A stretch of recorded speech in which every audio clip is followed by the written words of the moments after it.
Olá, meus queridos amigos, meus queridos irmãos, companheiros de jornada em nosso canal no YouTube. Estamos caminhando para o final das lições deste trimestre da revista Betel Dominical, estudada nas escolas bíblicas dominicais das Assembleias de Deus, vinculadas ao Ministério de Madureira em todo o Brasil e em grande parte do mundo.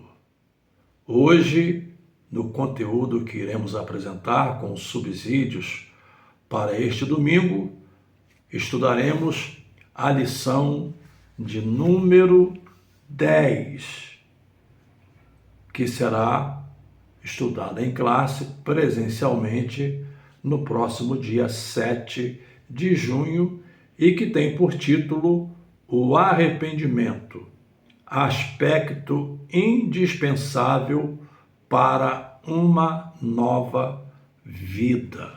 Antes, aquelas considerações importantes para que o nosso conteúdo possa expandir-se e alcançar outros segmentos nesta plataforma.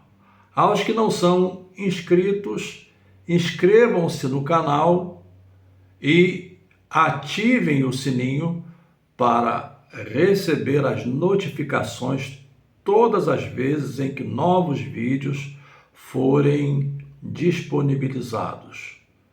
Também curta, é a soma das curtidas que o algoritmo reconhece como um conteúdo que vale a pena apresentar para outros segmentos na plataforma. O seu comentário também é bem-vindo. São os comentários que nos dão um retorno, um feedback sobre como os nossos conteúdos estão sendo recebidos, de modo que, à luz dos comentários, temos condições de aprimorar o trabalho que realizamos para a glória de Deus.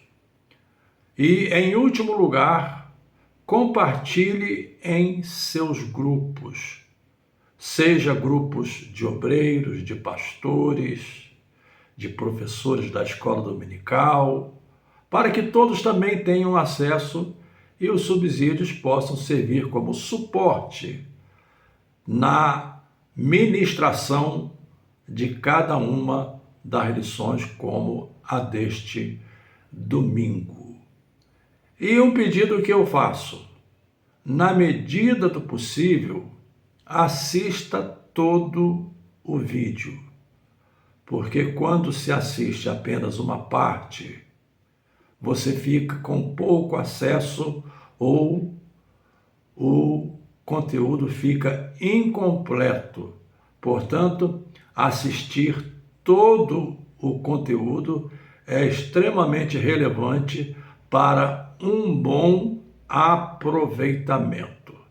Quando eu menciono esse fato, é que se observa nas redes sociais, principalmente no YouTube, que muitas pessoas simplesmente assistem aí 2, 3, 4, 5 minutos e depois não assistem o restante. E quando as pessoas deixam de assistir o restante, elas ficam com uma informação incompleta. Por isso, o meu pedido, a minha sugestão, que você assista todo o vídeo. Ditas essas palavras iniciais, entremos já na lição de número 10, que será estudada no próximo domingo, repito, dia 7 de junho, nas escolas bíblicas dominicais das igrejas evangélicas, das Assembleias de Deus, vinculadas ao Ministério de Madureira. E ressalvando que as lições deste trimestre foram escritas pelo bispo Samuel Ferreira, presidente executivo da CONAMAD e pastor da Assembleia de Deus no Brás, em São Paulo. Repito o título: o arrependimento, aspecto indispensável para uma nova vida. O texto áureo foi extraído de Atos, capítulo 3 e verso 19.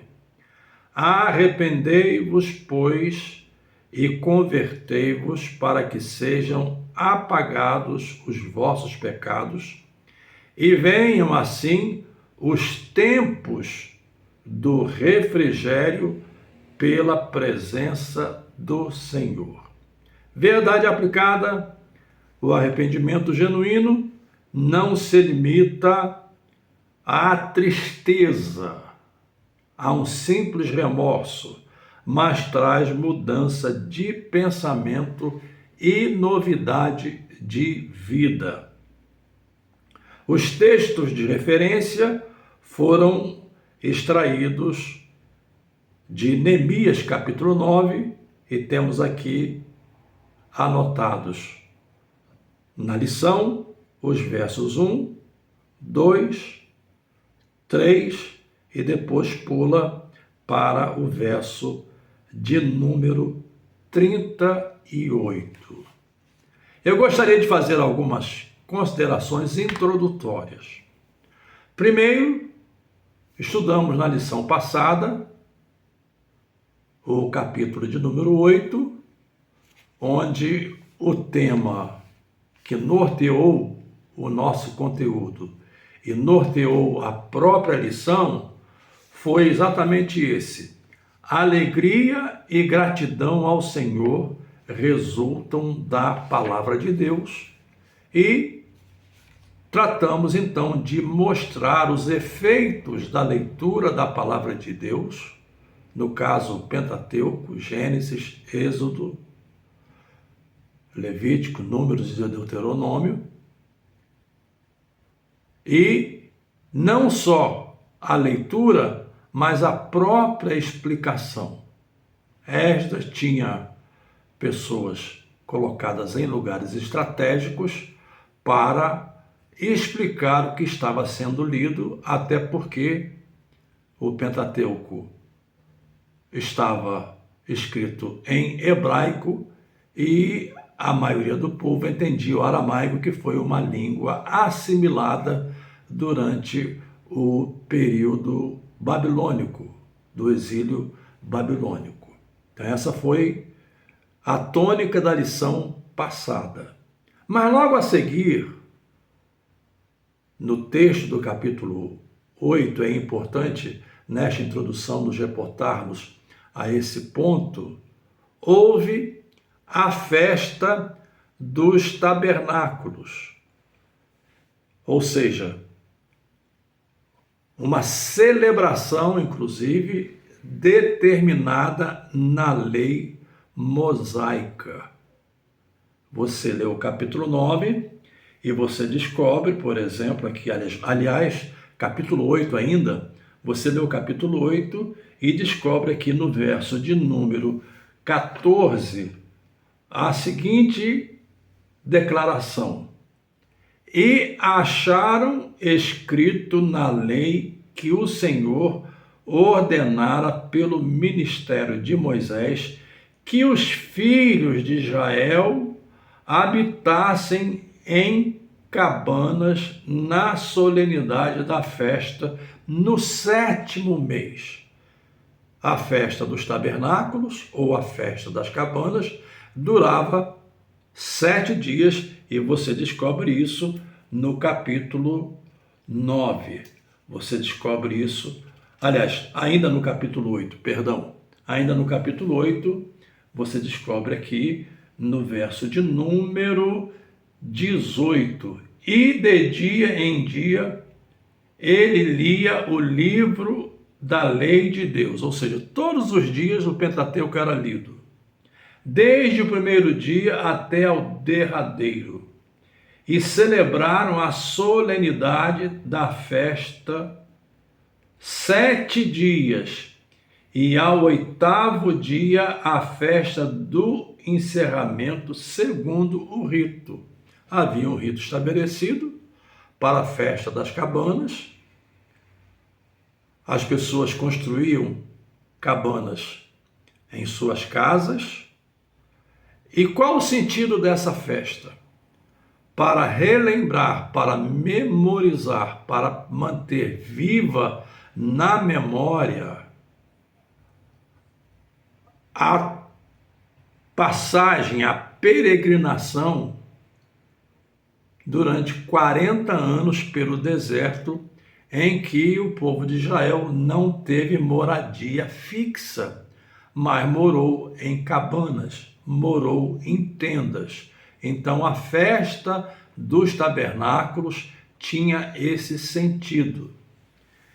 E um outro dado que você perceberá também, e ainda no capítulo 8, é que eles dizem no texto, na narrativa, que desde Josué, está no verso 17 do capítulo 8, e toda a congregação dos que voltaram do cativeiro fez cabanas, ou seja, após a leitura do Pentateuco, após o quebrantamento, houve a celebração, houve a festa.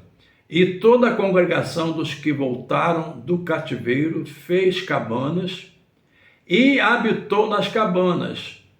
Agora preste atenção nesse detalhe, porque nunca fizeram assim os filhos de Israel desde os dias de Josué, filho de Num, até aquele dia, e houve muito grande alegria. Quando se menciona desde os dias de Josué, estamos passando pelo período dos juízes, estamos passando pelo período da monarquia, estamos passando pelo período do exílio babilônico até o retorno, como já estudamos nas lições anteriores.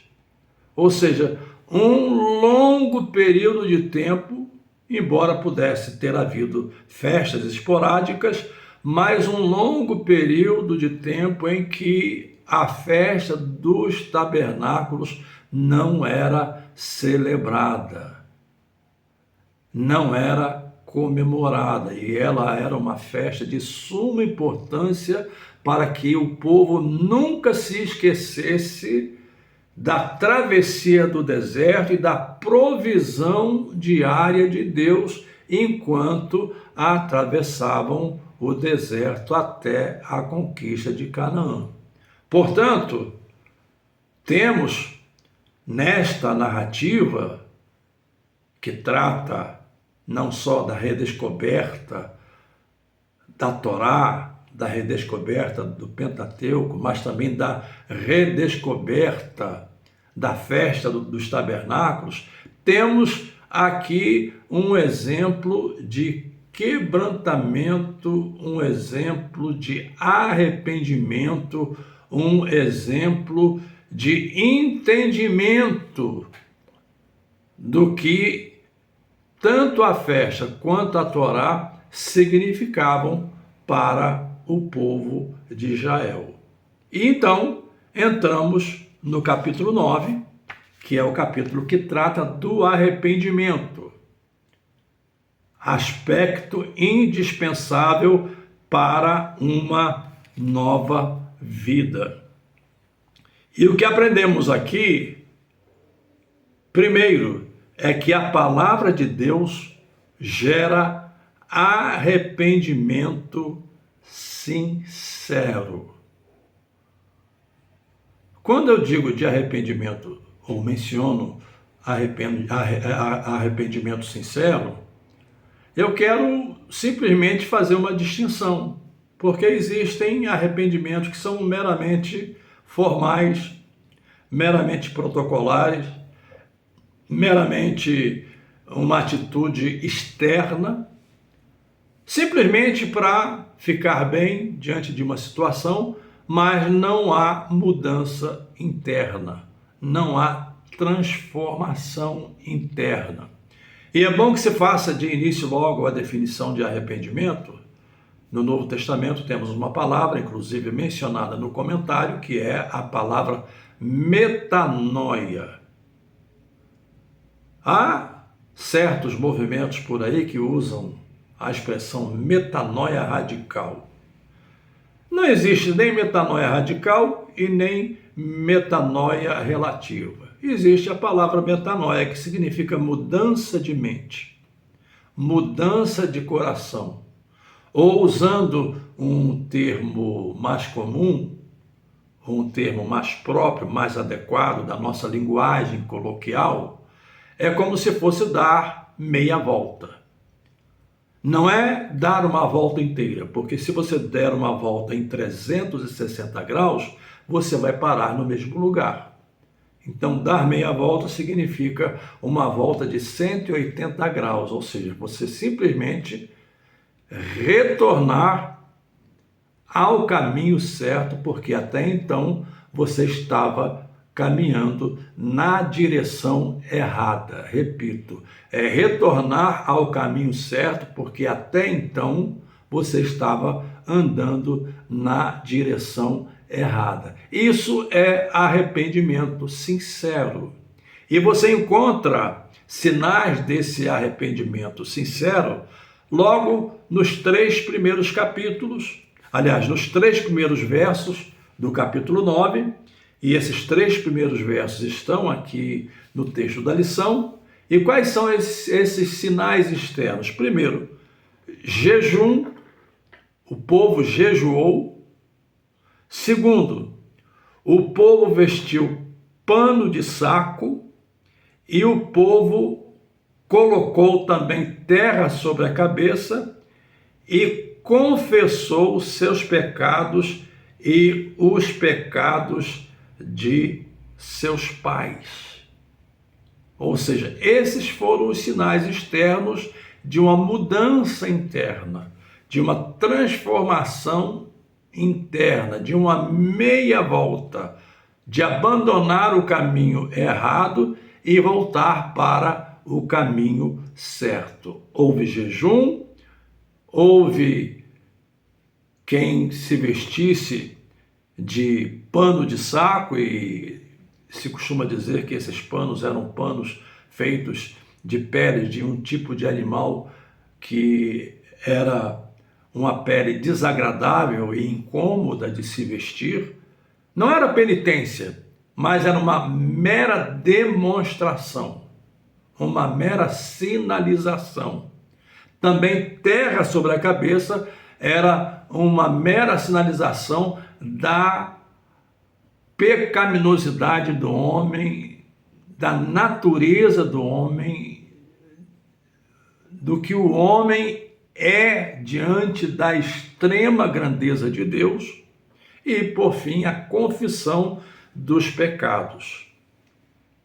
Um detalhe que eu gostaria de chamar a atenção também em relação a esse ponto é que no verso 3 diz: e levantando-se no seu posto, leram no livro da lei do Senhor seu Deus.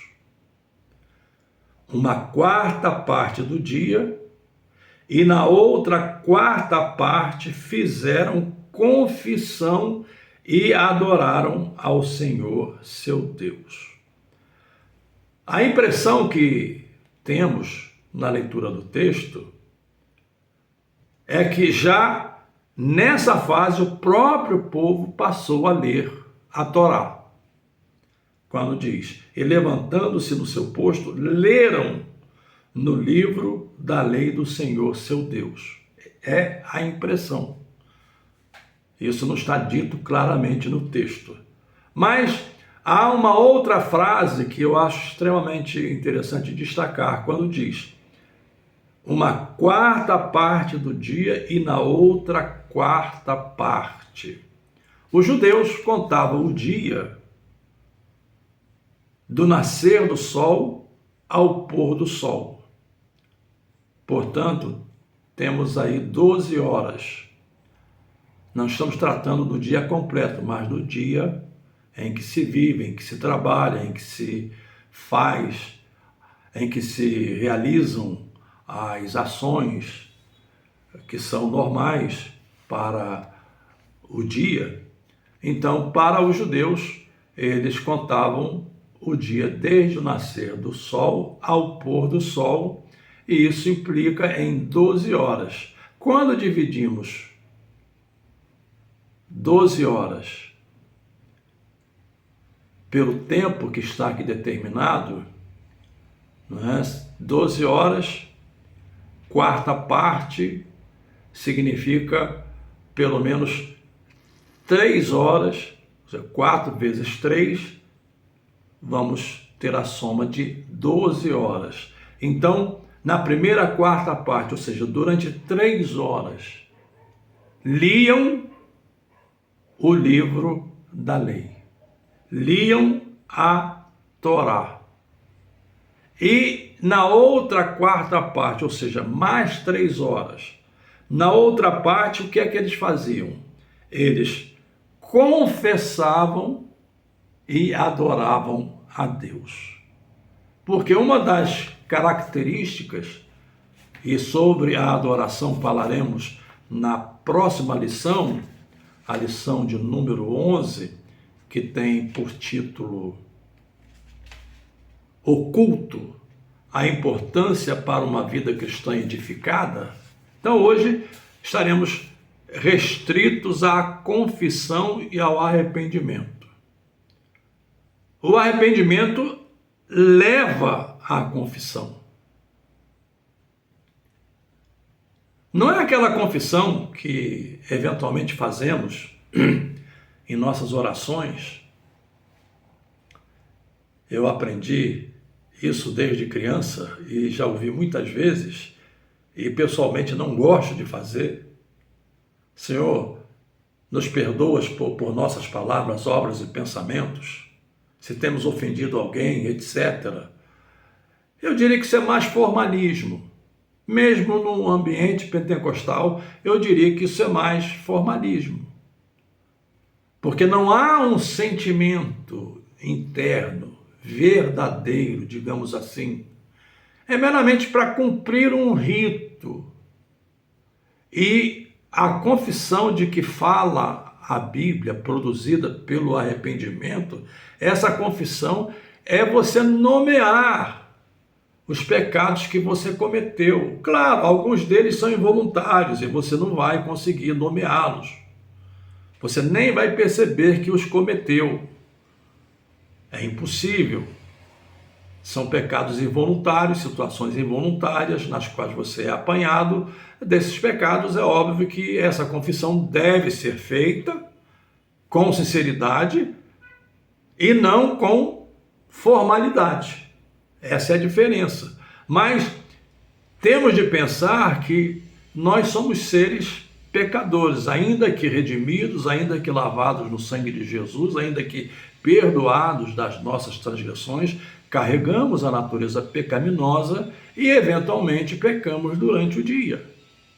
Se eu perguntar agora, não sei a que horas você assistirá esse conteúdo, quantas vezes você pecou? E se você for sincero, você vai perceber que já nesse horário em que você está assistindo o vídeo, o conteúdo, muito provavelmente você já tenha cometido alguns pecados. E a confissão é necessária. Aquele que confessa, não só confessar, mas aquele que confessa e deixa, alcançará misericórdia. Aquele que confessa e deixa, ou seja, abandona. Não é que você não possa vir a pecar posteriormente ou eventualmente a cometer outros tipos de pecado, mas sempre você terá este sentimento, não de remorso, mas um sentimento, por exemplo, que caracterizou o filho pródigo, quando ele caiu em si E esse cair em si é uma expressão muito forte. Cair em si é recobrar a consciência. Cair em si é você outra vez voltar a raciocinar de maneira correta. Cair em si. Ou seja, naquele momento ele arrepende-se e toma a atitude de retornar à casa de seu pai e inclusive de reconhecer que já não era mais digno de ser chamado seu filho, ou seja, confissão, e isso é parte. Então, a mesma palavra que trouxe alegria, que trouxe celebração, a mesma palavra que trouxe aquele sentimento de gratidão a Deus, essa mesma palavra trouxe convicção do pecado. Em outro sentido, não basta ouvir a palavra, é preciso permitir que ela revele áreas que precisam ser transformadas. É para isso que nos reunimos em nossos cultos. Para adorar, para celebrar, mas também para ouvir a palavra e que essa palavra revele áreas em nossas vidas que precisam ser transformadas. E aí nós entramos no ponto que vamos estudar mais detidamente na próxima semana, que é o culto, a adoração, porque o arrependimento conduz à adoração. O povo exaltou Deus como Criador, o povo exaltou Deus como Deus da aliança com Abraão, o povo exaltou Deus como o libertador do Egito e o povo exaltou Deus como o provedor no deserto. Ou seja, o arrependimento saudável não nos leva ao desespero, não nos leva ao pavor, não nos leva a ficarmos numa crise existencial, porque o arrependimento saudável nos leva à adoração daquele que é misericordioso. Então, a história humana revela a fidelidade de Deus e a infidelidade do homem. Entre os versos 16 e 31 do capítulo 9, você vai perceber que o povo reconhece que os seus antepassados foram rebeldes, o povo reconhece que os seus antepassados rejeitaram a direção divina, o povo reconhece que os seus antepassados e eles mesmos desobedeceram repetidamente. Quantas vezes também experimentamos esse mesmo tipo de comportamento? O Senhor fala, a palavra de Deus é pregada, mas insistimos em continuar vivendo no pecado de maneira repetida. Mas com o arrependimento, com a confissão, Deus os perdoou, Deus os sustentou, isso em relação aos antepassados. Deus enviou os seus profetas e agora eles reconhecem isso. Deus demonstra a sua misericórdia continuamente. E a expressão central deste capítulo, capítulo 9, é que Deus é clemente, misericordioso, está aqui no verso de número 17 do capítulo 9, Deus é clemente e misericordioso, tardio em irar-se e grande em bondade. Então, a nossa esperança não está em nossa fidelidade. Somos infiéis, mas Deus permanece fiel. E, com isso, Com esse reconhecimento, o povo é levado a renovar o compromisso. O povo admite que Deus foi justo em tudo o que aconteceu. O povo não culpa as circunstâncias. Quantas vezes culpamos as circunstâncias? Ah, Senhor, é o meu trabalho. Ah, Senhor, é o ambiente em que eu vivo. Ah, Senhor, é aquela pessoa que fica me hostilizando sempre. O povo não culpou as circunstâncias. E o mais importante é que, ao final, há um compromisso. E esse compromisso aparece aqui no texto, referência da lição no verso 38. E com tudo isso, fizemos um firme concerto e o escrevemos. Concertos são escritos, para que nunca nos esqueçamos. Concertos implicam em aliança. Concertos são uma espécie de contrato que envolve dois lados. Fizemos um firme concerto e o escrevemos. E quem selou, quem assinou, quem firmou esse concerto? Escutem bem, os nossos príncipes. Poderíamos aqui transformar ou substituir a palavra príncipes para líderes, os nossos líderes, os nossos levitas e os nossos sacerdotes, ou seja, a liderança do povo assinou os termos deste compromisso em nome do arrependimento e da confissão do povo.